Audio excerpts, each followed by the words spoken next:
વાવાઝોડાની આગાહી આવી ને અગાઉ ગયા એ કે વાવાઝોડા આવે પેલા આપણે આટો માર લે અમારે જેવું કઈ કામ હોય કેજો અમારે જેવું કઈ કામકાજ હોય કેજો તેવડે ગયા ને તો બન્યું કેવું રાતે 11 વાગે ગયા ને એક જ ગાડીમાં 21 જણા હવે અત્યારે બહુ ફેર નહીં ને એ લોકો પાસે 21 જણા એક જ ગાડીમાં તે એ બધા ગામડામાં દરિયા કાંઠે સાહેબ આટા મારતા હતા ને જોરથી પવન આવ્યો ને તો ઝાડ પડ્યું ઝાડી ગાડીમાં થઈ ગયું રાત પડી ગયેલી કોઈને ખબર નહીં અહીંયા 21 જણા છે તો 1 વાગે તો વાવાઝોડે ઝપટ કરી લગભગ બધા 21 બહાર નો નીકળી ગયા પછી હવારે સાહેબ જોયું ને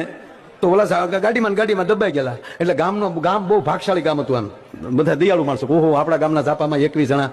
અગ્નિ સંસ્કાર કરાવી તો સ્થિતિ હતી નહીં એટલે કીધું કે આપણા 21 ને સમાધિ દઈ દે એ બાને કાયમ વાવાઝોડાની યાદી આપણા ગામમાં રહે તે 21 ની ગામને સમાધિ આપી દીધી 15 દી પછી તો અધિકારીઓ આની તપાસમાં આવ્યા કે 21 ગુજરી જઈને તપાસ કરો એટલે તપાસ કરી ગામના 500 જણાને ભેગા કર્યા અને સમાધિ દીધી ત્યારે કેટલા હતા કે 500 હતા આખું ગામ હતું 21 મરી ગયા હતા એમ તો 2-3 જણા એમ કહેતા હતા કે અમે જીવીએ છીએ રહેવા જો અમને જીવીએ છીએ રહેવા જો પણ અમારા ગામના વડીલોએ કીધું નેતા તો બોલતા હોય હાસુ ન મનાય આપણે આપણું કામ કરો